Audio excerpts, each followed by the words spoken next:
In the last couple of weeks, there were quite a handful of very important events that managed to drastically shake the course of the Pacific War, including the fall of the Philippines and the Battle of the Coral Sea. Today we're going to see the direct aftermath to these events as the Japanese recover from their losses in the New Guinea region and the Americans prepare to avenge their Filipino compatriots. And primarily, we're also going to cover the final retreat of the British and Chinese forces in an effort to safely get out of Burma. Join us as we plunge into a new episode of the Pacific War. Shout out to the Polish Institute of National Remembrance who paid for this video.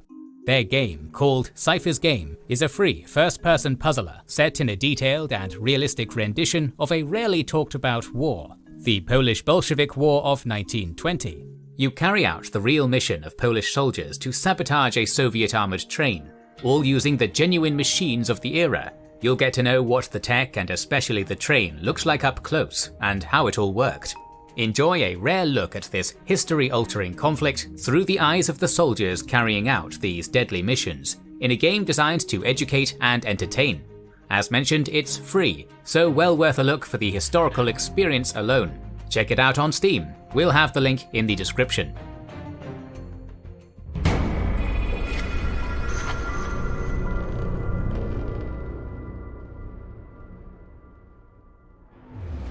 May 8th had seen the epic conclusion of the Battle of the Coral Sea as Admiral Fletcher's task force retreated back to Tongatabu and Admiral Inoue decided to postpone the execution of Operation MO. While the Americans had suffered a key loss with the destruction of the carrier Lexington, the Japanese air and naval forces had also been badly mauled in the New Guinea region. The light aircraft carrier Shoho had been sunk, the carrier Shokaku had been damaged so badly that she had to head back to Truk for repairs, and the carrier Zuikaku had been crippled by its heavy amount of aircraft losses. For the Japanese, the postponement of the invasion of Port Moresby was annoying, but knowing that the Shokaku and Zuikaku would be unavailable for Operation MI was far more significant. They believed that they had at least sunk both American carriers on the Coral Sea, so the 4 Japanese carriers assigned for the operation had to be more than enough. Admiral Yamamoto was still rehearsing his desired invasion of Midway, and he was also planning to support it with a surprise attack against the Aleutians, aiming to divert the attention of the defenders and to neutralize the American air power in Alaska. As for the Allies, their codebreakers and cryptanalysts were hard at work, and by the end of May, they knew the date, place and time of Operation MI, as well as the Japanese forces that were going to be involved. Admirals Nimitz and King immediately started to rush reinforcements to Midway, while also starting to draw plans for a trap that had the potential to deal a crushing blow to the IJN. Thus, a truly decisive engagement was brewing in the Pacific. Meanwhile, although the invasion of Port Moresby had been unsuccessful, Admiral Inoue approved the continuation of Operation RY, the planned invasion of Nauru and Ocean Islands. These 2 islands were very important for the Japanese due to their richness in phosphate, a resource mined for making fertilizers, ammunition, and explosives. A small invasion fleet under Admiral Shima, mainly built around the mine layer Akinoshima, which had been assembled to invade Tulagi, departed Rabaul for a second time on May 11th to escort a small navy detachment of around 400 men towards Nauru. The operation was off to a bad start as the Okinoshima was outright torpedoed by the American submarine S-42 while steaming off New Ireland. The mine layer suffered enormous damage from the attack and eventually capsized in St. George's Channel. Shima then moved his flag to the destroyer Yosuki, and after depth charging the enemy submarine, he continued onwards towards his objective. But as we will recall from the Battle of the Coral Sea, Admiral Nimitz had sent all of their aircraft carriers to disrupt Operation MO, whereas Admiral Fletcher's carriers had quickly arrived and engaged the Japanese invasion fleet. The 2 carriers under Admiral Halsey that had taken part in the Doolittle raid were now arriving in the area. Acting on the obtained intelligence about the planned Japanese invasion of Nauru, Nimitz directed Halsey to head towards Nauru as a feint to stop the Japanese operation. On May 15th, Japanese reconnaissance aircraft from Tulagi sighted the American force, and Nimitz's gamble proved to pay off. as Admiral Inoue had no other choice but to call back Shima's fleet, which lacked the air cover to safely conduct the operation. For a second time, Inoue's plans had been disrupted by the appearance of enemy carriers, and Operation RY would be postponed, just like the invasion of Port Moresby was. In the meantime, we'll move to Burma, where the plans for the evacuation of the British and Chinese forces were being drawn up. As we've last seen, General Ida had started in late March a three-pronged offensive against central Burma, employing 4 battle-hardened and fully equipped divisions against the Allied defenders. During this campaign, the most important breakthrough was achieved by the 56th Division, which had rapidly pierced the Shan states and had now gotten to the town of Lashio, the starting terminal of the Burma Road, by April 29th. This essentially forced the Chinese Expeditionary Forces under General Stilwell to retreat back to China or to India, with the 6th Army already retreating beyond Kentung, the 66th Army withdrawing through the Burma Road towards the Salween River, and the 5th Army holding with the British defenders at Meiktila. The Burma Corps under General Slim had also been badly beaten by the 33rd Division of General Sakurai, their soldiers facing near exhaustion and collapse after the long period of consecutive withdrawals since Mul Mine. As such, General Alexander saw no point in continuing to hold northern Burma with his weakened force, and with the deadly monsoon season approaching, he had decided to retreat back to India to preserve the remainder of his army. On April 25th, the British withdrawal towards the north bank of the Irrawaddy began, leaving only the 63rd Indian Brigade to hold Meiktila. 1 day later, the Indians would successfully repel an attack by the 55th Division, giving ample time for the British and Chinese forces to withdraw towards the Ava Bridge. Stilwell, however, was adamant to make a last stand in North Burma, with the 22nd and 38th Divisions sent to delay the Japanese advance along the Mandalay-Myitkyina Railway, while the 96th Division directly stood in defense of Myitkyina. But his intentions to defend Myitkyina were doomed from the start, as the 56th Division rapidly seized the town of Namkan and its key bridge over the Shweli River.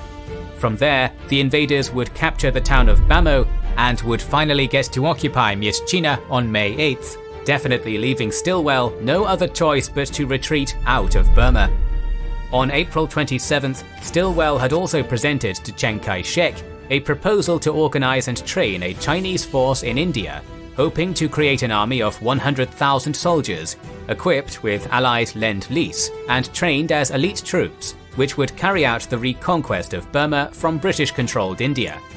The approval of the Generalissimo, given by May 3rd, gave Stilwell the chance to retreat with some of his forces towards India, although his control of the 5th Army would prove to be tenuous during the Chinese withdrawal. As the British and Chinese forces crossed the Ava Bridge in an action reminiscent of the Sitang Bridge disaster, the 48th Indian Brigade was placed at Chaotsay to delay the Japanese advance. On April 28th, the Indian defenders were attacked head-on by the fresh 18th Division, yet their skillful use of artillery and armour managed to hold off the invaders below the Midnir River.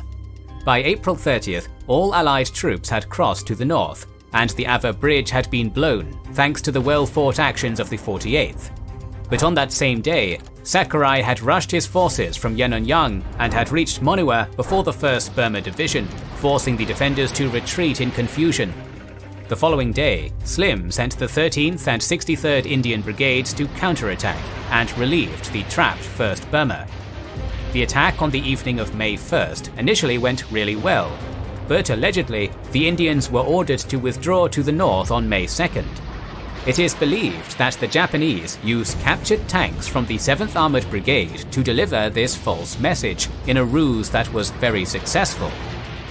Nonetheless, the 1st Burma had gotten to break free, and the 33rd Division was truly exhausted after its many forced marches, so Sakurai's men would fail to hotly pursue the fleeing defenders. By May 4th, the majority of the Burma Corps would reach Yau, leaving the 2nd Burma Brigade to hold the town, while the rest of the British forces continued on towards the Chindwin River. Meanwhile, the Chinese divisions had reached the Indor-Katha area, where they received orders from the Generalissimo himself to continue north towards Myitkyina and then retreat safely to China. At this point, Stilwell had decided that the supply situation in North Burma and the Japanese presence there were too dangerous for his forces, so the Fifth Army needed to escape to West India. He set himself out from Katha with a party of 114 people, reaching Imphal on May 20th after a long trek under the blazing sun and reaffirming the nickname Vinegar Joe due to his indomitable spirit that could traverse any jungle. Stilwell expected the Fifth Army to follow behind him, yet didn't know that he needed Chiang's permission for it, something that left the Generalissimo feeling like the American general had deserted his own men, and was specifically incensed about losing the 200th Division, which was the first mechanized division of the NRA. The aforementioned conflict in orders, however, saw only the 38th Division of General Sun decide to retreat west towards the Chindwin. The 38th would have the 55th Division hot on their heels, but the valiant rearguard efforts of the 113th Regiment allowed Sun's men to get west of the Chindwin by May 30th. The Chinese general would then bring his division intact through the Chin Hills and would safely arrive in Assam by early June. There, despite their heroic efforts to save the British at Yananyang, the 38th were met with racism by the Assam governor, who wanted to disarm and confine the Chinese soldiers, but was stopped by General Wavell. In the meantime, the 22nd and 96th Divisions took diverging routes northwards that saw them get caught by the deadly monsoons in the jungles of northwestern Burma. The Chinese soldiers were only kept alive by the valiant airdrops carried out by Chennault and his Flying Tigers, which allowed the 22nd Division to eventually reach Ledo in July, while the 96th Division got to Fort Hertz, from where it would eventually escape towards Yunnan through the eastern end of the Himalayas. This desolate and inhospitable area would then become part of the Hump, an airlift route to China that was to be the only way to transport equipment there after the fall of the Burma Road. Looking to the east, the 200th Division departed Tongyi on May 6th, heading towards Myitkyina as per Chiang's orders. But their advance was quickly stopped by the Japanese, who decisively defeated them in battle and killed General Dai in the process. Leaderless, the remainder of the division turned back and moved on Bamo and through the Japanese lines, miraculously getting to the Yunnan border by early June. And on the Burma Road, the 66th Army continued to retreat as elements of the 56th Division pursued them. On May 4th, the 29th Division was decisively defeated at Wanding on the border with Yunnan, suffering heavy casualties but at least managing to escape. The 28th Division would suffer many incursions as well, but it would get east of the Salween by May 15th, joining the 29th Division and the 71st Army in defense of Yunnan. On May 9th, however, the 71st Army had launched a counterattack to prevent the Japanese from advancing into China. This assault completely backfired and saw the Japanese get to Honghe and Tengchong, yet the Chinese soldiers continued to fight with the air support of the Flying Tigers until May 23rd, when they finally repelled the invaders back to Longling, from where the Japanese would be prevented from making further breakthroughs into Yunnan. Looking further south, it was Thailand's turn to start its offensive.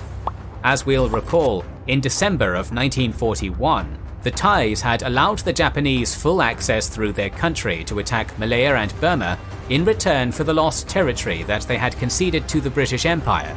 Yet they didn't join the war until January 25th, when Phibun declared war on the Allies. Now their first offensive began, as the Phayap Army of Lieutenant General Charun Seriaringrit invaded the southern Shan states on May 10th in coordination with the 56th Regiment of the 18th Division. Fighting quickly erupted with the 49th Division at Kengtung, yet the Chinese valiantly managed to hold their ground against overwhelming forces.